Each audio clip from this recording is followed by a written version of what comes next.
हिल गया हो रुक जाएगा।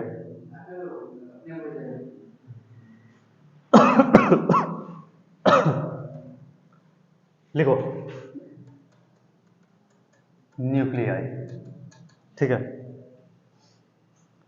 एटम के अंदर न्यूक्लियस के बारे में हम लोग इसमें पढ़ेंगे चैप्टर के अंदर।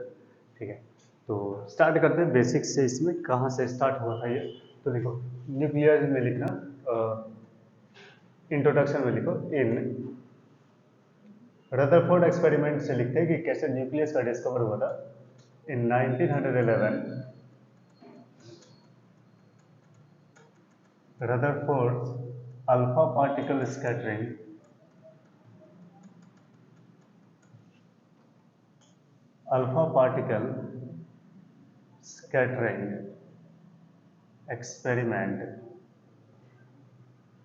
experiment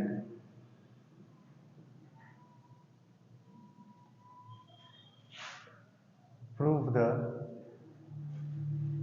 या फिर discover the nucleus experiment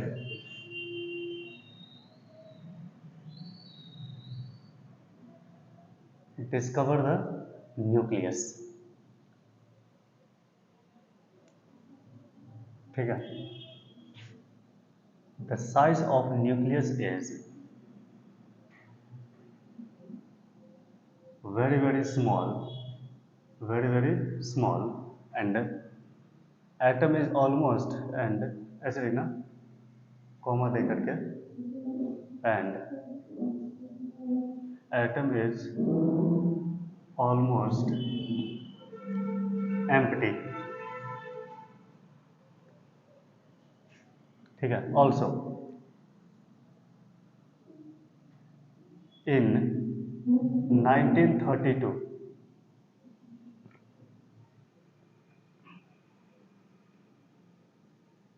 James Chadwick discovered that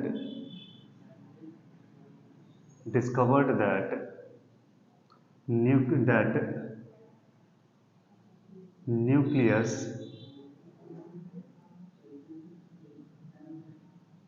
consist of या फिर ऐसे लिखना discovered the न्यूट्रॉन, ऐसे लिखना discovered the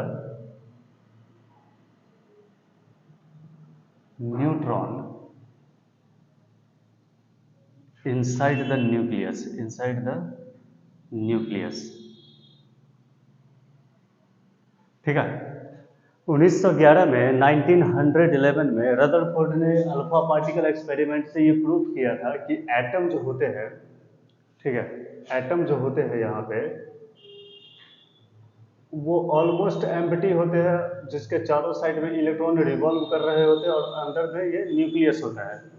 ठीक है, ये हुआ इसका न्यूक्लियस। ठीक है, जहाँ से अल्फा पार्टिकल ऑलमोस्ट डेविएट होके चला जाता था और कुछ एक पार्टिकल, 1000 में से एक पार्टिकल या 10,000 में से एक पार्टिकल एक 180 डिग्री पे बाउंस बैक होकर के आता था। ठीक है, तो ये हुआ इसका न्यूक्लियस। उसके बाद 1932 में एक साइंटिस्ट हुए जेम्स चैडविक, इन्होंने ये डिस्कवर किया कि न्यूक्लियस के अंदर क्या होता है, न्यूट्रॉन भी होते हैं। तो ओवरऑल इससे ये पता पड़ा कि किसी भी न्यूक्लियस के अंदर प्रोटॉन होते हैं और न्यूट्रॉन होते हैं। प्रोटॉन से पता पड़ा, रदरफोर्ड के एक्सपेरिमेंट से पता चला कि अंदर पॉजिटिव चार्ज है।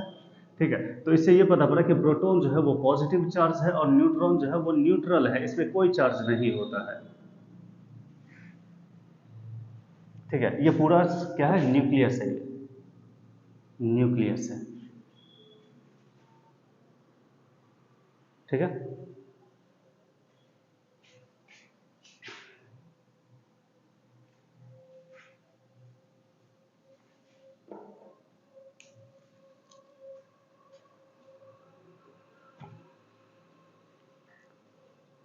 चलो आगे बढ़ते हैं अब हम लोग इसमें।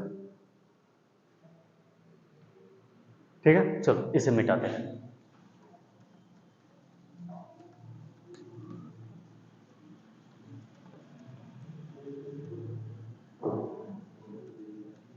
देखो इसमें न्यूक्लियस में इसे लिखते हैं टर्म्स रिलेटेड टू न्यूक्लियाई। ठीक है, तो सबसे पहले इसमें आ जाता है हमारे पास टर्म्स रिलेटेड टू में एक है इसमें एटॉमिक नंबर। एटॉमिक नंबर को हम लोग Z से इंडिकेट करेंगे, लिखेंगे टोटल नंबर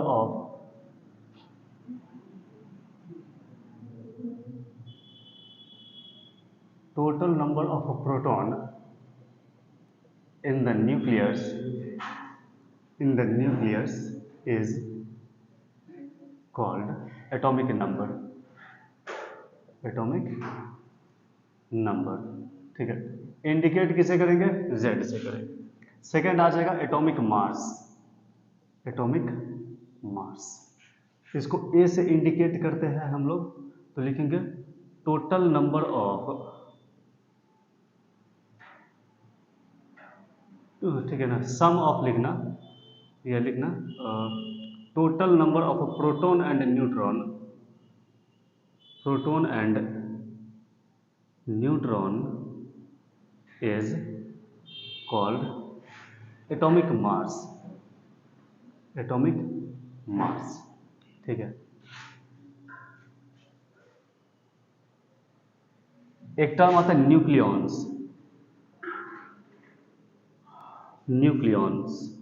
ठीक है, तो न्यूक्लियॉन्स कहेंगे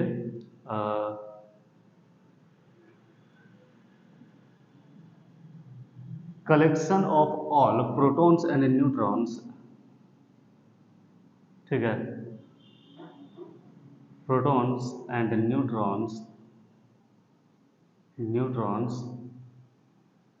is called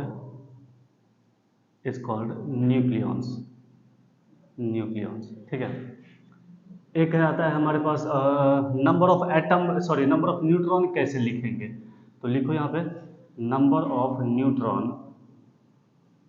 न्यूट्रॉन को n से इंडिकेट करते हैं, स्मॉल n या कैपिटल N से।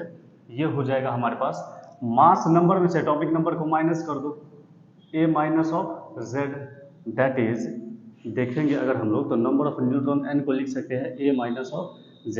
ये हो गया नंबर ऑफ न्यूट्रॉन। ठीक है, ये है नंबर ऑफ न्यूट्रॉन। ठीक है,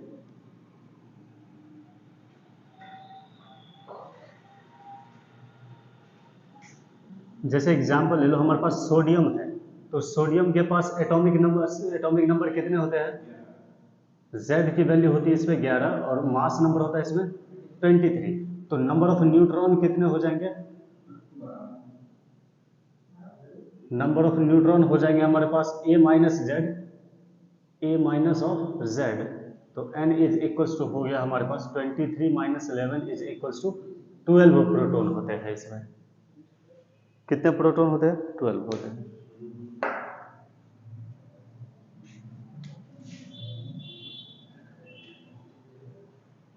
फिफ्थ नंबर लिखो मास नंबर। ठीक है, मास नंबर। ठीक है, तो लिखेंगे total mass of proton and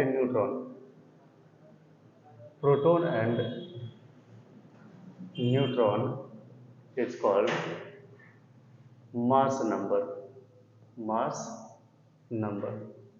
एक प्रोटॉन का मास और एक न्यूट्रॉन का मास ले लेंगे, उसमें अगर A मल्टीप्लाई कर देते हैं तो मास नंबर निकल के आ जाएगा उसका। ठीक है, क्योंकि A क्या है? मास नंबर हुआ, सॉरी मास नंबर ये हुआ, A क्या हुआ? एटॉमिक मास हो गया। ठीक है, these are the parameter related to nuclei, जिसमें ये सारे टर्म को यूज करेंगे किसी भी एलिमेंट को। जैसे एक टर्म ले लो symbolic representation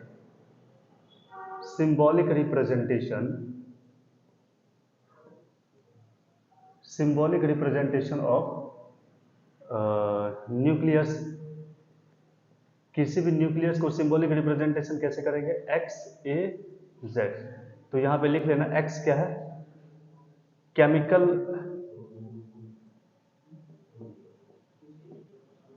symbol of element, किसी भी एलिमेंट का केमिकल सिंबल है। ए हो गया मास नंबर, जेड हो गया एटॉमिक, ठीक है ना, ए हो गया एटॉमिक मास और ये हो गया जेड हो गया एटॉमिक नंबर, ठीक है। जैसे एग्जांपल देखो, अगर मैं लिखता हूं यहाँ पे सोडियम, तो सोडियम का ऊपर लिखोगे 23 और नीचे लिखेंगे 11। अगर हीलियम लिखते हैं तो हीलियम के लिए ऊपर क्या लिखेंगे, हमारे पास प्रोटॉन और यहाँ पे क्या हो जाएगा इसका हीलियम। समझ में आ गया कैसे लिखना है। आयरन के लिए लिखेंगे तो आयरन का कितना होता है, आयरन का कितना होगा, अरे कितना होगा आयरन का एटॉमिक नंबर और मास नंबर,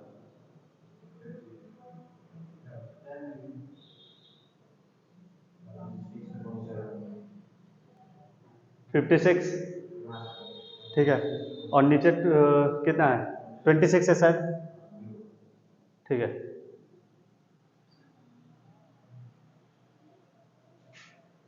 ठीक है, ए हो गया इसका मास नंबर, ठीक है ना।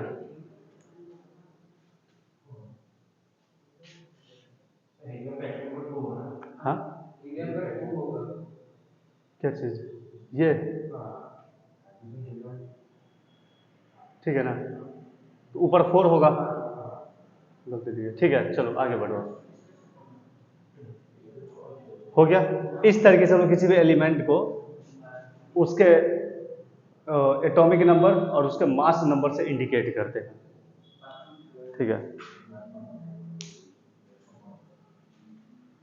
आगे बढ़े इसमें,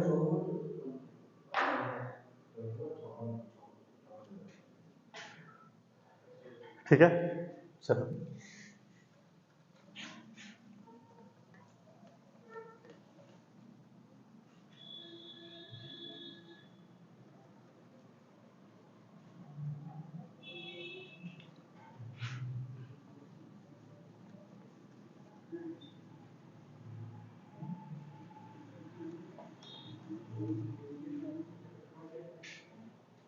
चलो इस न्यूक्लियस में आगे हम लोग देखेंगे, इसमें न्यूक्लियर ग्रुप, लिखो यहां पर न्यूक्लियर ग्रुप, न्यूक्लियर ग्रुप। सबसे पहला इसमें आ जाएगा आइसोटोप। आइसोटोप किसको कहेंगे, बोलो, the atoms of element, element of same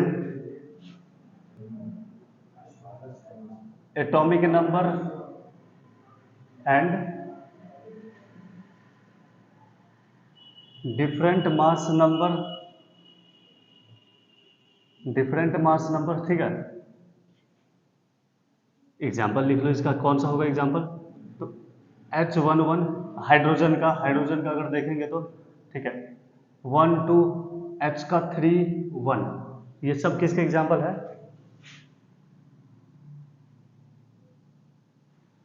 hydrogen के। इसको क्या कहेंगे हम लोग, प्रोटियम, इसको कहेंगे ड्यूट्रियम, ट्राइटियम।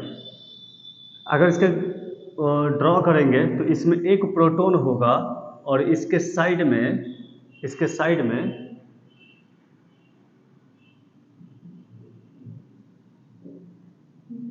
ठीक है एक इलेक्ट्रॉन होगा इसका, ये है प्रोटियम का। ड्यूटेरियम में एक प्रोटॉन एक न्यूट्रॉन, न्यूट्रॉन को ब्लैक कलर से बनाओ, एक प्रोटॉन एक न्यूट्रॉन, ठीक है।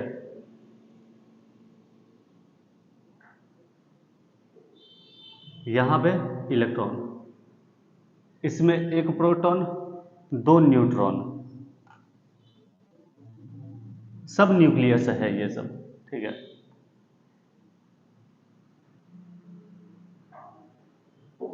इलेक्ट्रॉन, ठीक है, ऐसे है।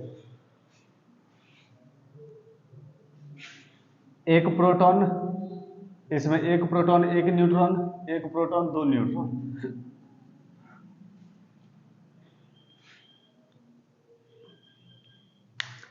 ठीक है, तो ये हो गया हाइड्रोजन का आइसोटोप।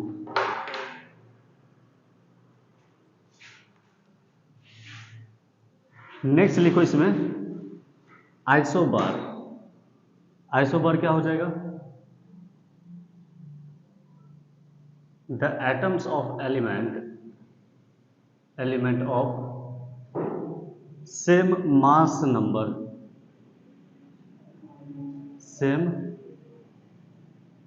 सेम मास नंबर, ठीक है, बट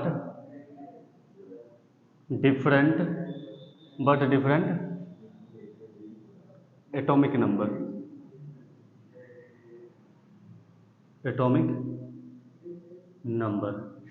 ठीक है। एग्जाम्पल बताओ इसका एग्जाम्पल बताओ। मास नंबर सेम होना चाहिए, बोलो। क्लोरीन, क्लोरीन का कितना होगा ऊपर?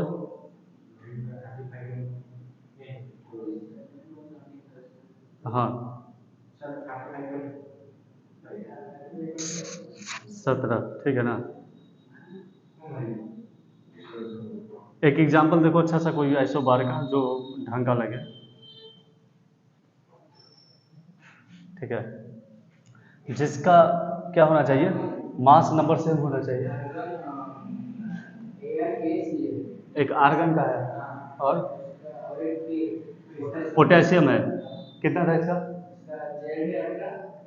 हाँ कितना है? हाँ इसका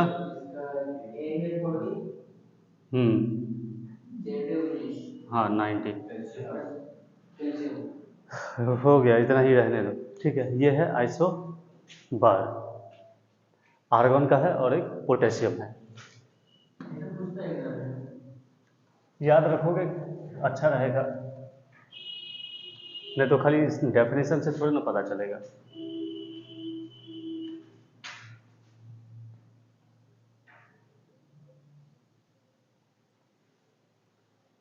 एक आ जाएगा हमारे पास थर्ड में, इसके बाद कौन सा? आइसोटोन।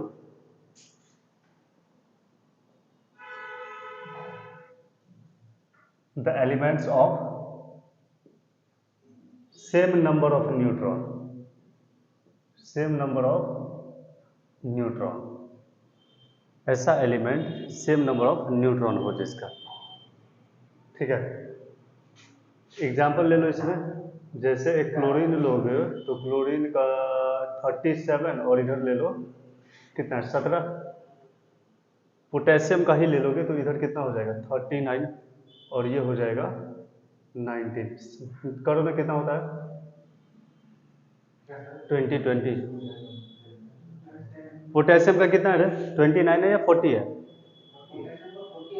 चेक करो ना एक बार। हाँ आइसोटोन का बताओ। कार्बन का और बताओ कितना कितना है कार्बन का? 14 वाला, ओके। हाँ 16 एंड 8 और 14, ठीक है। तो यहाँ पे नंबर ऑफ न्यूट्रॉन कैसे निकालेंगे? 14 माइनस 6 कितना हुआ? 8। और इसके लिए भी कितना है? 16 माइनस 8 इज इक्वल टू 8। ये है तुम्हारा A और ये है तुम्हारा Z। ये हो जाएगा A और ये हो जाएगा Z। तो नंबर ऑफ न्यूट्रॉन जिसमें सेम रहेगा वो आइसोटोन हो जाएगा इसका।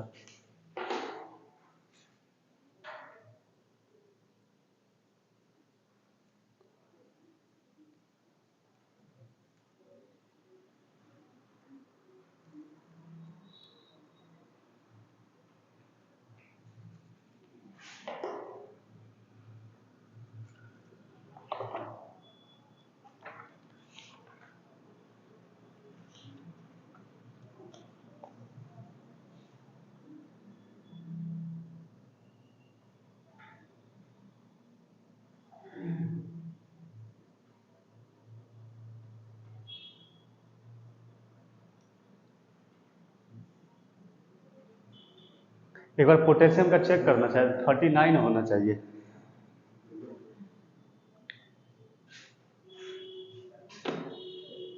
चलो आगे बढ़े इस पे।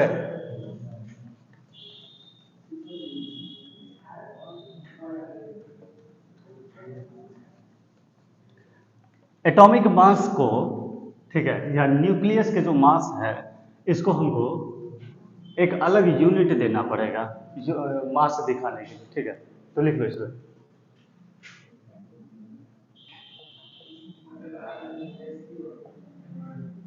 एटॉमिक मास यूनिट, ठीक है, एटॉमिक मास यूनिट AMU, या इसको कई बार हम लोग यू से यूनिट से इंडिकेट करते हैं, ठीक है ना। ठीक है, क्या नाम है? एटॉमिक मास यूनिट, ठीक है। आर्गन का 40 है, कैल्शियम का 40 है।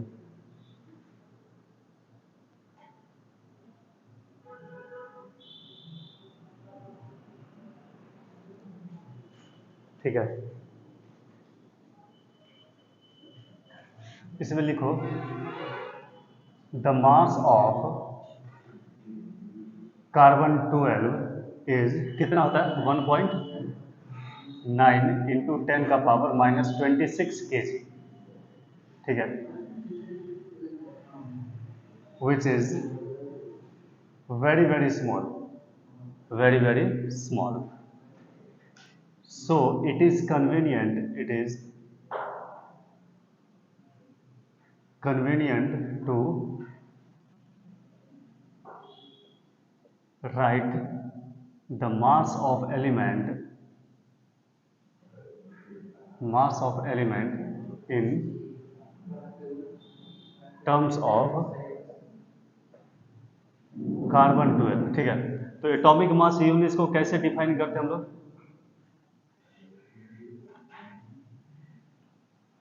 एटॉमिक मास यूनिट, ठीक है, इज इक्वल्स टू 1/12, ठीक है ना, ऑफ कार्बन 12। कार्बन 12 का 1/12 पार्ट लेते हैं तो 1/12 इंटू 1.6 इंटू 10 का पावर -26 kg, 26 kg।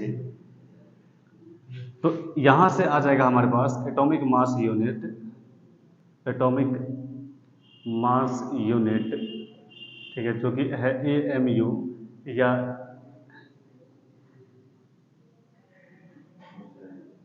या फिर यूनिट, ये हो जाएगा 1.6 इंटू 10 का पावर -27 kg, ठीक है। तो याद रखना, 1 AMU मास का मीनिंग कितना होता है? 1.6 इंटू 10 का पावर -27 kg।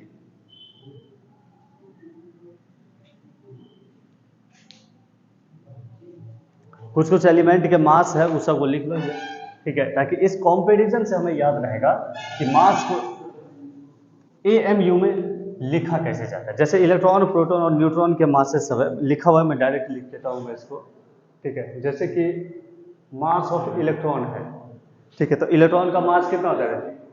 9.1 इंटू 10 का पावर 21 kg। इसको AMU में कैसे लिखोगे? तो AMU में इसकी वैल्यू बहुत छोटी है, 0.00055 AMU, ठीक है। मास of proton, mass of proton कितना होता है हमारे पास? 1.0073 AMU। केजी में लिखते हैं तो कितना होता है? -27 kg। मास ऑफ न्यूट्रॉन कितना हो जाएगा? 1.0086 AMU, ठीक है, 1.67। ये थोड़ा सा ज्यादा होता है इससे, प्रोटॉन के मास से, ठीक है ना।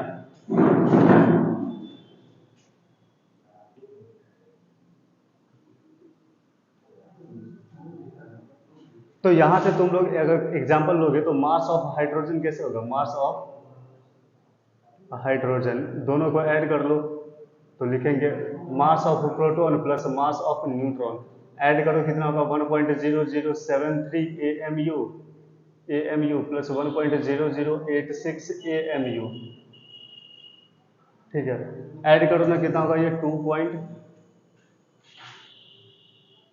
ठीक है, ये हो गया 9, ठीक है, अर्थात 15 के 5 1, ठीक है, 0 AMU। ये हो गया मास ऑफ हाइड्रोजन।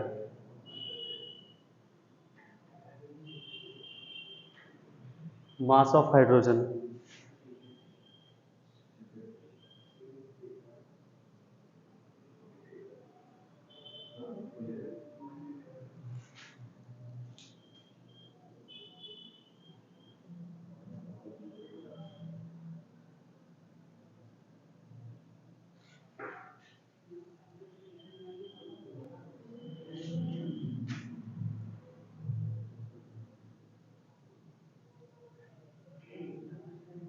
यहां पे लिखना some masses are, some masses are converts into energy, converts into, आगे चल के देखेंगे इसको हम, converts into energy, so actual mass of hydrogen is 1.0078 AMU। ठीक है, ये लिख लेना।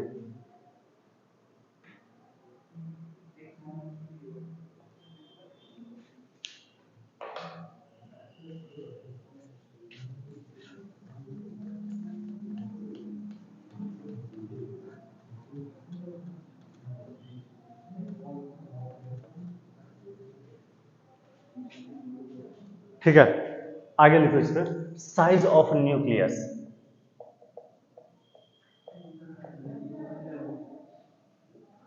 साइज ऑफ न्यूक्लियस लिखेंगे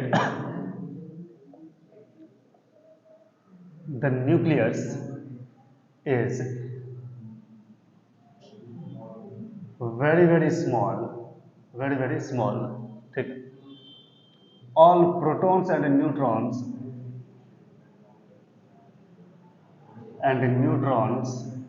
are tightly packed in very small volume, very small volume, so its density is, so it is very dense। ये ऐसे लिखना, its density is very high, is very high and almost constant, almost constant। ठीक है, size spherical होता है। तो ये रहा एक हमारे पास एक न्यूक्लियस जिसमें प्रोटॉन बहुत सारे हैं, और इस प्रोटॉन के साथ साथ इसमें न्यूट्रॉन बहुत सारा भरा हुआ है। जनरली प्रोटॉन न्यूट्रॉन का नंबर प्रोटॉन से ज़्यादा होता है ताकि फोर्स को बांध करके रखे। थोड़ी देर में पढ़ेंगे इसको। ठीक है, तो भाई इसका वॉल्यूम कितना हो जाएगा? वॉल्यूम तो साइज ऑफ न्यूक्लियस में ऐसे लिखा गया है, साइज ऑफ न्यूक्लियस। ठीक है, साइज ऑफ न्यूक्लियस में its volume is directly proportional, its volume directly proportional to mass number. ठीक है, तो वॉल्यूम प्रोपोर्शनल होता है मास नंबर। ए के वॉल्यूम हो गया इसका 4/3 pi r cube proportional to A, सारा वैल्यू कांस्टेंट है। तो r cube proportional to A and r cube is equals to, ऐसे लिखना, आर नॉट ए का पावर 1/3। सारा कांस्टेंट को ए के साथ रख दिया गया है और उसका वैल्यू लिख दिया गया आर नॉट। तो यहाँ पे देख लेना, r not is equal to 1.2 into 10 का पावर -15 मीटर, या फिर शॉर्ट में इसको लिखेंगे 1.2 फर्मी। ठीक है, 1.2 फर्मी या एफ, 1.2 एफ। ठीक है, this is your size of nucleus.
चल रहे आगे बढ़े इसमें, मिटाई सबको।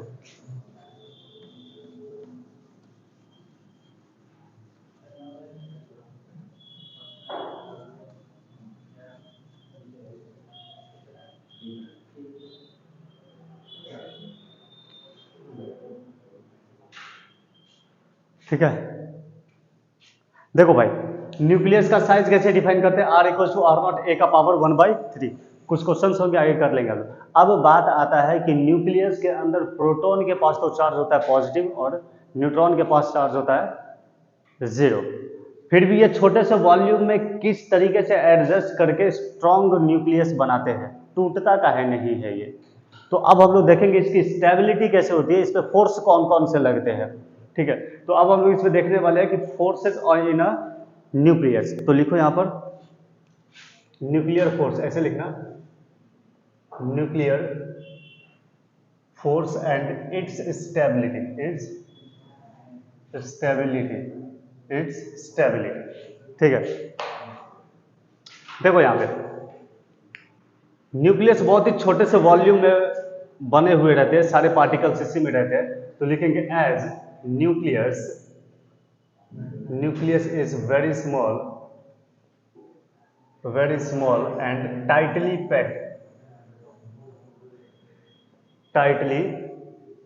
Packed in very small volume,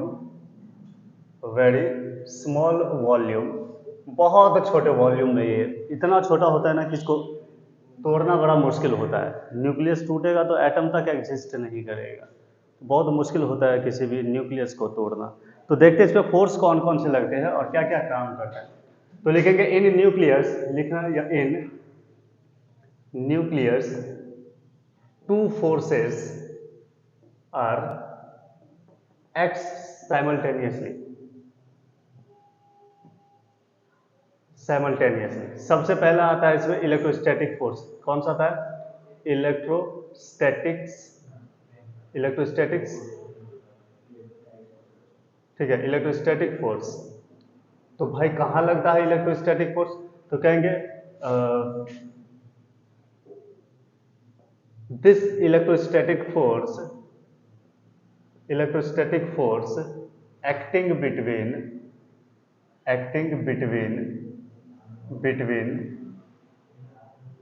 charge particle, ठीक है ना, and in nucleus this force, ठीक है, या this repulsive force, same charge होते हैं, this repulsive force acts between proton and proton.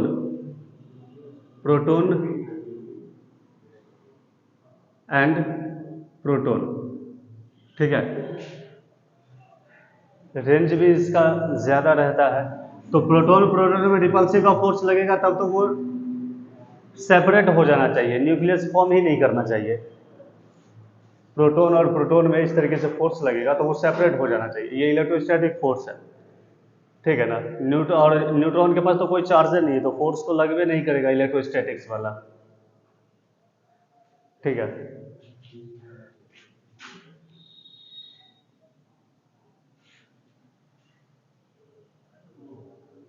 ठीक है, आगे बढ़ो। दूसरा फोर्स इसमें रहता है न्यूक्लियर फोर्स। लिखो यहां पे न्यूक्लियर फोर्स। ठीक है,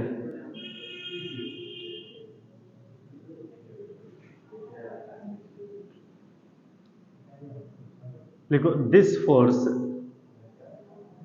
force is relatively weak than electrostatic force. ठीक है ना, लिख लेना as it is short range force, as it is short range force which is acting for the separation between the particles between the particles less than 10 to the power minus 15 metre. अगर इससे कम है तभी लगेगा ये force, ठीक है ना। तो याद रखना, लिखना this force is independent of the, point में ही लिखना this force is independent from the charge, ठीक है। So this is attractive force, ये एट्रैक्टिव फोर्स होता है, चीजों को खींच करके, पकड़ करके, बांध करके रखता है ये। This is attractive force acting between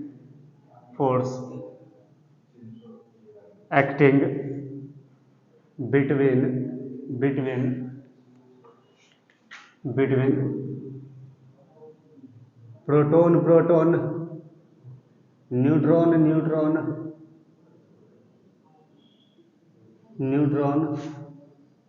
and proton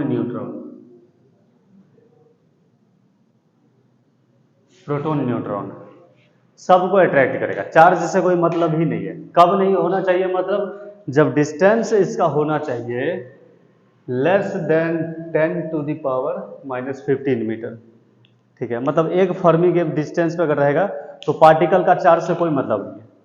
neutron पे भी अट्रैक्शन का, खिंचाव का फोर्स रहेगा, अट्रैक्ट करके रखेगा। प्रोटॉन पे भी और प्रोटॉन न्यूट्रॉन पे भी इस तरीके के फोर्सेस बंद करके रहेंगे, ठीक है।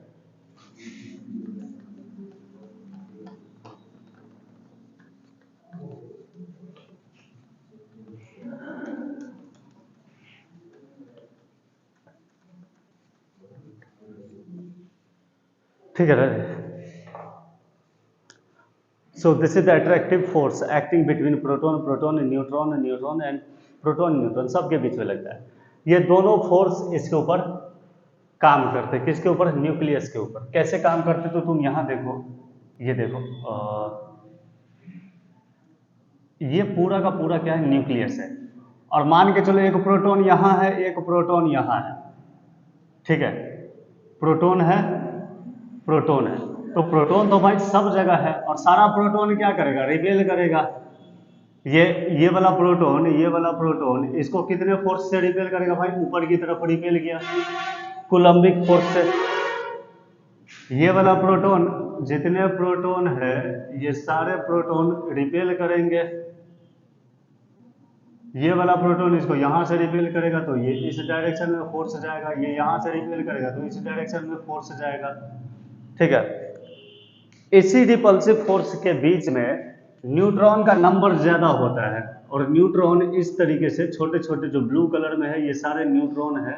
न्यूट्रॉन इसको पकड़ के रखेगा, ये यहाँ खींचेगा, ये यहाँ खींचता है, यहाँ वाला न्यूट्रॉन इसको ऐसे खींचेगा, यहाँ वाला न्यूट्रॉन इसको ऐसे खींचेगा, और वेक्टर सम से ये कैंसिल हो जाएगा। तो प्रोटॉन रिपेल होकर के बाहर नहीं जा सकता है, सब जगह पे न्यूट्रॉन भरे हुए रहते हैं, ठीक है। इससे एक बात कंफर्म हो जाता है कि किसी भी न्यूक्लियस में नंबर ऑफ न्यूट्रॉन का जो वैल्यू होता है वो नंबर ऑफ प्रोटॉन से ज्यादा होता है। तो लिख लेना, generally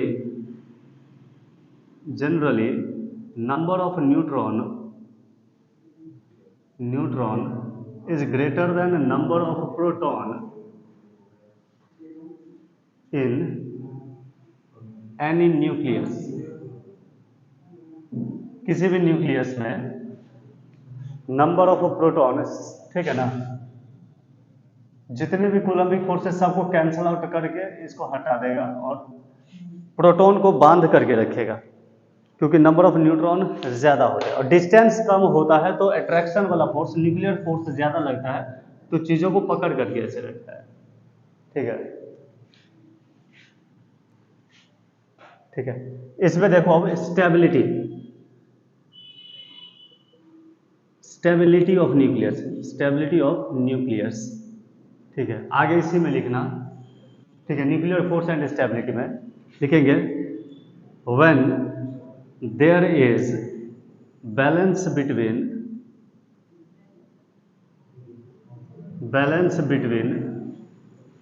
electrostatic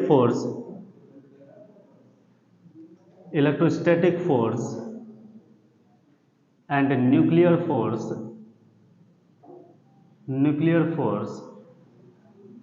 then the nucleus is stable. nucleus is stable. भाई तभी तक स्टेबल है जब तक दोनों फोर्स के बीच में बैलेंस बना हुआ है, मतलब कि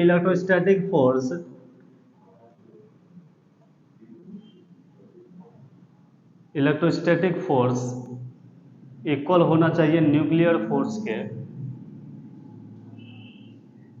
ठीक है, न्यूक्लियर फोर्स के, तब तक स्टेबिलिटी इसकी बनी रहेगी, ठीक है ना। It will be not be unstable.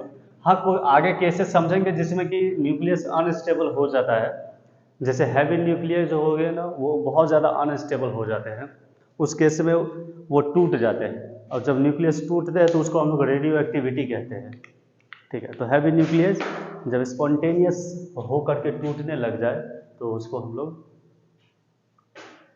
Radio active का प्रॉपर्टी कहते हैं, ठीक है। तो समझ जाना कि इसमें न्यूक्लियर फोर्स और इलेक्ट्रोस्टैटिक फोर्स न्यूक्लियस में बैलेंस बना करके रखते हैं, और बैलेंस जब तक बना रहेगा ये सारे फोर्सेस इक्वल रहेंगे और स्टेबल रहेंगे।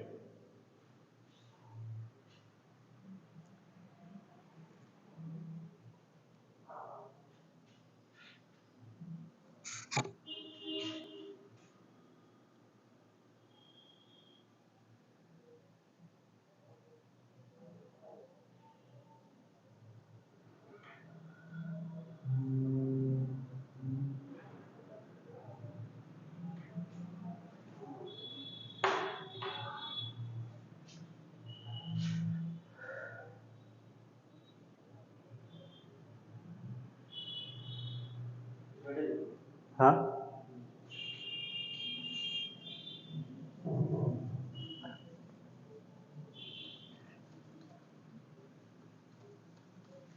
चलो लिखो, heavy nucleus and its stability, heading डालो, heavy nucleus and its stability. अब छोटे से वॉल्यूम में कितना न्यूक्लियन रहेगा भाई, कभी ना कभी तो टूटेगा ही वो। तो लिखो इसमें हैवी न्यूक्लियस, ठीक है, heavy nuclei and it stability.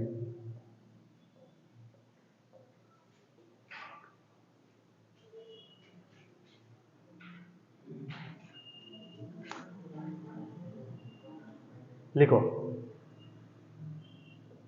Some nuclei are heavy, जैसे कि यूरेनियम हो गया, थोरियम हो गया, या आगे पीरियोडिक टेबल में जो जिसके एटॉमिक नंबर बहुत ज़्यादा है, मास नंबर बहुत ज़्यादा है, वो बहुत ज़्यादा हैवी होते हैं। अब वो छोटे से वॉल्यूम में, क्योंकि एटम तो ऑलमोस्ट एम्प्टी मान के चलते हैं हम लोग, बहुत छोटा होता है, तो ऐसे केस में क्या होगा, वो अनस्टेबल हो जाएगा। सम न्यूक्लियाई आर हैवी के जगह पे लिख दो very heavy, very heavy, very heavy, so even neutrons are unable to maintain its stability, maintain its stability,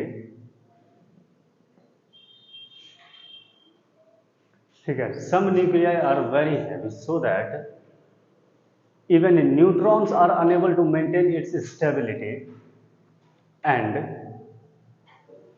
that nuclei, या फिर लिखना those nuclei are unstable, unstable and break into lighter nuclei, lighter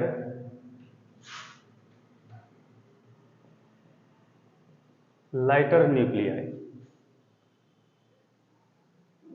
to become stable, to become stable, ठीक है।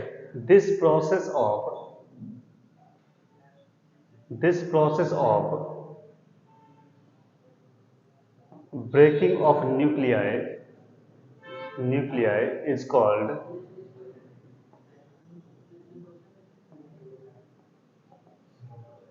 Radio activity, इस method को हम लोग क्या कहेंगे, रेडियो एक्टिविटी। भाई टूटेगा न्यूक्लियस, अब बहुत ज़्यादा हैवी हो गया। अब एगो कमरा में इस रूम के अंदर अगर तुमको 50 लोगों को एक साथ रहने के लिए दे दे तो घूमने फिरने का स्पेस खत्म हो जाएगा। तो क्या करोगे, मार के मुंह हाथ तोड़ करके को बाहर भेजोगे। ठीक है, तो वॉल्यूम छोटा होने की वजह से हैवी हो जाता है वो न्यूक्लियस, क्योंकि नंबर ऑफ पार्टिकल्स बढ़ने लगते हैं। जैसे यूरेनियम है, थोरियम है, कैडमियम है, रेडियम है, ठीक है ना, जेनॉन है, ये सारे पार्टिकल जितने हैं वो सब क्या होते हैं, बहुत हैवी होते हैं। छोटे से वॉल्यूम में, छोटे से स्पेस में बहुत सारे प्रोटॉन न्यूट्रॉन रहते हैं, अल्टीमेटली वो टूट जाते हैं। क्योंकि न्यूट्रॉन का काम क्या है, सेपरेशन जब तक 10⁻⁻15 से कम रहेगा वो स्ट्रांगली काम करेगा। हैवी न्यूक्लियस में अगर दूर हो गया तो न्यूक्लियर फोर्स कमजोर पड़ जाता है और इलेक्ट्रोस्टैटिक फोर्स ज्यादा हो जाता है, तो रिपल्सिव फोर्स ज्यादा हो जाने से बिखर जाता है, वो टूट जाता है। ठीक है,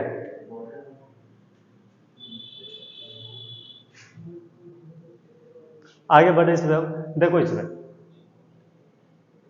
कई बार हमें न्यूक्लियस को तोड़ने के लिए बाहर से भी एनर्जी सप्लाई देना पड़ता है। तो लिखो यहां पर बाइंडिंग एनर्जी ऑफ न्यूक्लियस, लिखो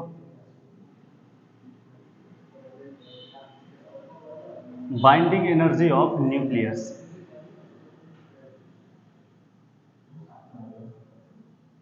ठीक है, बाइंडिंग एनर्जी ऑफ न्यूक्लियस लिखेंगे as nuclear.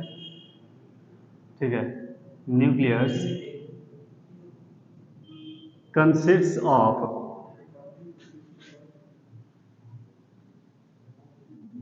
Proton and neutron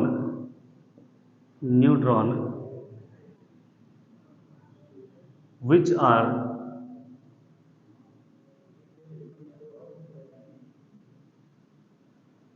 binding with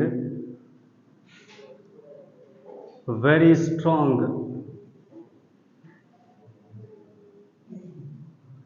attractive force in the nucleus या inside nucleus it is very difficult, it is very difficult to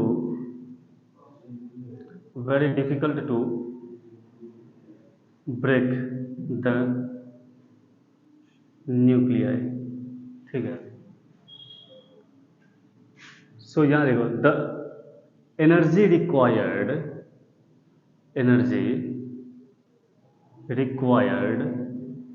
to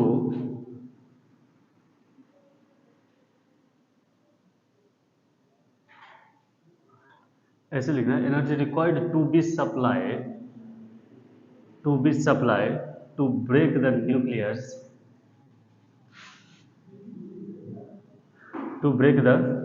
nucleus ऐसे लिखना, nucleus into its free nucleons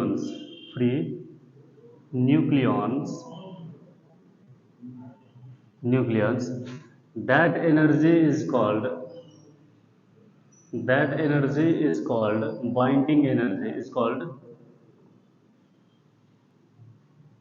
binding energy, उस energy को हम लोग binding energy कहते हैं।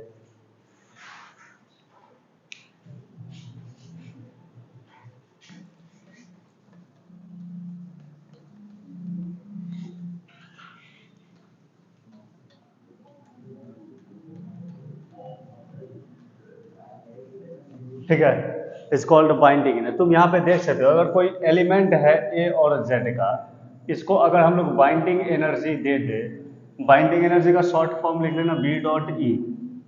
ठीक है, तो इससे क्या हो जाएगा, Z plus A minus Z, proton और न्यूट्रॉन अलग हो जाएंगे, प्लस ऐसे ही लिखना।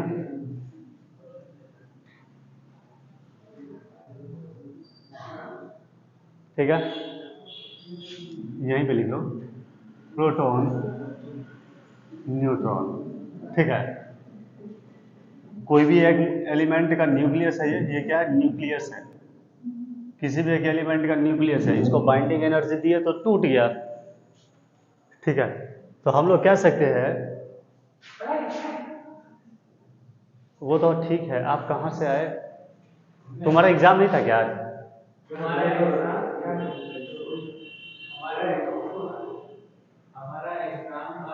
अरे यार दोनों खत्म है यार, मुंह से निकल। हाँ, हमारा एग्जाम है फ्राइडे को। इस बीच में नहीं है? नहीं। तो वो क्यों नहीं आया? हाँ, हमें तो लगा कि एग्जाम होगा ना केमिस्ट्री का। चलो रहने दो, अपलोड ही नहीं करेंगे यूट्यूब पे कि देखवे नहीं करेगा।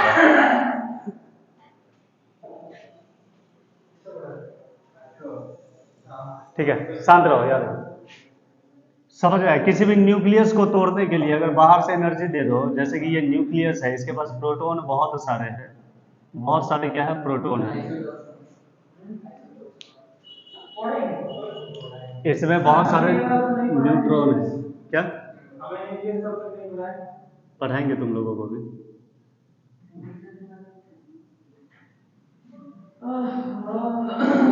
ठीक है, इसको अगर तुम बाहर से एनर्जी दे दिए, इसको अगर बाहर से एनर्जी दे दिए, जिसको बाइंडिंग एनर्जी कहते हैं, जिसको बाइंडिंग एनर्जी कहते हैं, तो इससे क्या हो जाएगा कि सारा प्रोटॉन अलग अलग हो जाएगा, खत्म। कहाँ भागा हमें क्या मतलब भाई। और न्यूट्रॉन कहाँ गया किसी को कोई मतलब नहीं है, सब टूट के बिखर चुका है अब, खत्म। तो इसी को कहते हैं कि फ्री न्यूक्लियॉन्स। ये सभी क्या है, फ्री न्यूक्लियॉन्स। टूट गया। तो कितनी एनर्जी चाहिए किसी भी न्यूक्लियस को तोड़ने के लिए? इतनी एनर्जी चाहिए, है कि नहीं? प्रोटॉन अलग होगा, न्यूट्रॉन अलग हो, ये सभी क्या है, प्रोटॉन है। ये सभी क्या है, प्रोटॉन है।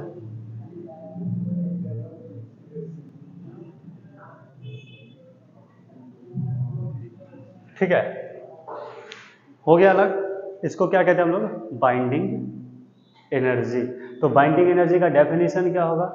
The energy required to be supplied to break the nucleus into its free nucleons. उसको तोड़ने की जितनी एनर्जी चाहिए, उस एनर्जी को हम लोग बाइंडिंग एनर्जी कहते हैं। ठीक है,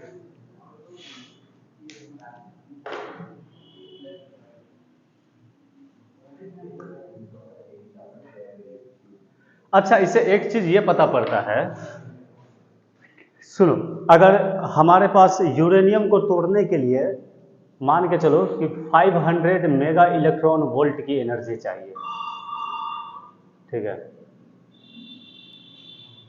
तो लिखेंगे जिस एलिमेंट का बाइंडिंग एनर्जी ज्यादा होगा वो स्टेबल में ज्यादा होगा, तो ऐसे लिख सकते हैं यहाँ पे दोज एलिमेंट्स या दोज न्यूक्लियस, एलिमेंट नहीं लिखो, न्यूक्लियस लिखो, those nucleus which has greater binding energy, with those nucleus which has greater binding energy, it will be more stable, more stable।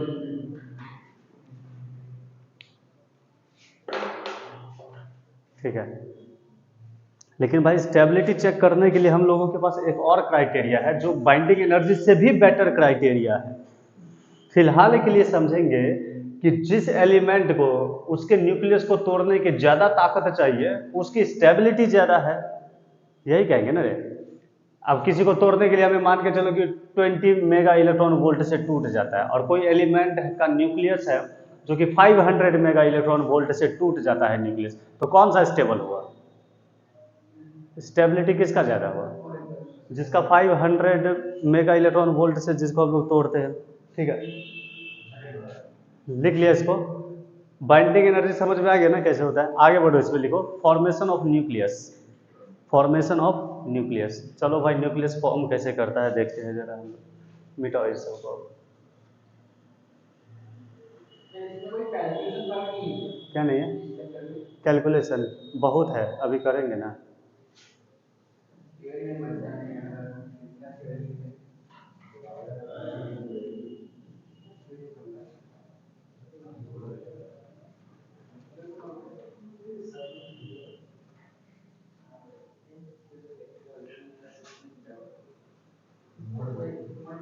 ठीक है, लिखो फॉर्मेशन ऑफ न्यूक्लियस।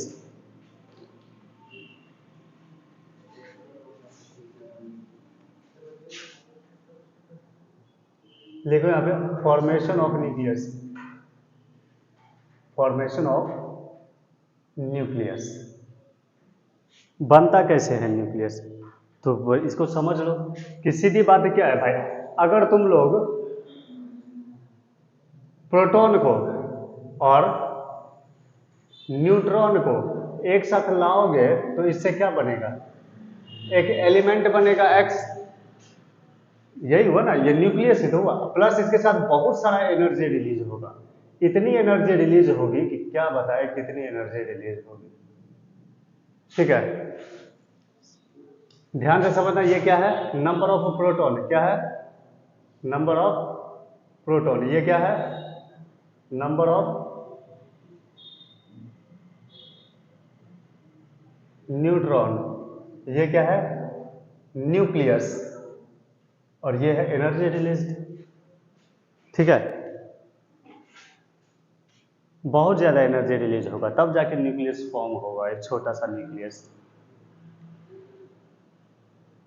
ठीक है, लिखेंगे इफ, मास के टर्म में इंडिकेट कर दो, if M P mass of proton,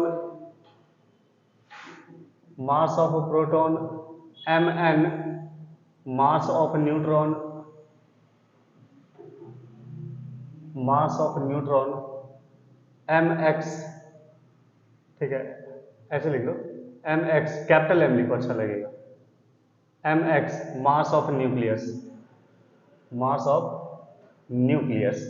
तो मास के टर्म में कैसे लिखेंगे, Z M P plus A minus Z M N, ये आ जाएगा M X plus energy released, energy released, energy released. ये है फॉर्मेशन ऑफ न्यूक्लियस, इस तरीके से फॉर्म होगा न्यूक्लियस इसका।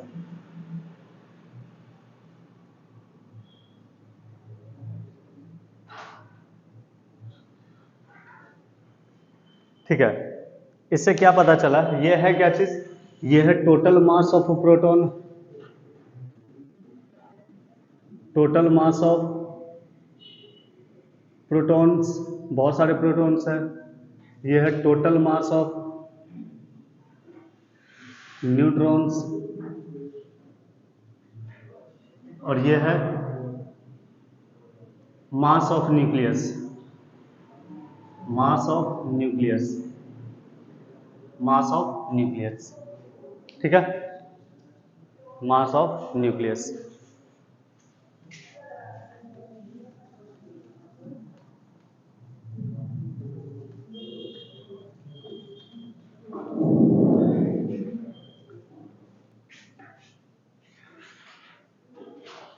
हो गया, चलो भाई देखो यहां पर, या इसको आज यहीं तक रहने दें, ठीक है करो फिर, रखो इसको, लास्ट का आगे देखेंगे हम लोग मास डिफेक्ट।